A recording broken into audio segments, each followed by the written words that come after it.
कर्जत तालुक्यातील ग्रुप ग्रामपंचायत भालीवाडी हद्दीमध्ये बौद्ध समाजाचं एकमेव स्मशानभूमीची दयनीय अवस्था झाली आहे। स्मशानभूमीकडे जाण्या येण्याचा रस्ता हा पार्थिव ठेवण्यासाठीचा चौथरा, याकरिता वारंवार मागणी करून देखील प्रशासकीय अधिकारी दुर्लक्ष करीत असल्याने या बौद्ध वस्तीच्या दुरावस्थेकडे जाणून-बुजून प्रशासन व लोकप्रतिनिधी यांचे दुर्लक्ष होत आहे का, असा सवाल येथील बौद्ध समाजातील बांधवांकडून उपस्थित केला जात आहे।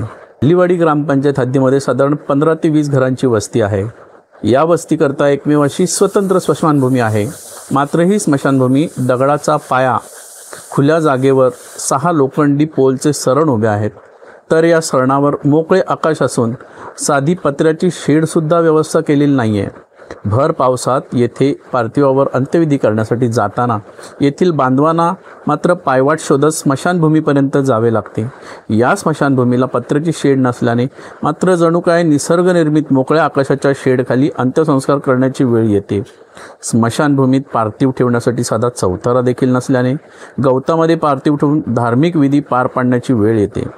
देश स्वतंत्र होऊन 75 वर्ष लोटून सुद्धा आज अनेक ठिकाणी अमृत महोत्सव साजरा होत असताना आज येथील बौद्ध वस्तीला मृत व्यक्तीला मृत्यूनंतरही अंत्यविधी प्रसंगी या यातना भोगाव्या लागत असल्याचे वास्तव समोर आले आहे। बौद्ध बांधवांकडून वारंवार ग्रुप ग्रामपंचायत भालीवाडी यांच्याकडे या स्मशानभूमीच्या कामाकरिता मागणी केली असता मात्र येथील ग्रामविकास अधिकारी यांच्याकडून निधी उपलब्ध नसल्याचे व प्रशासक मॅडम यांच्याशी बोलणे करून घेतो असेच उत्तर मिळते।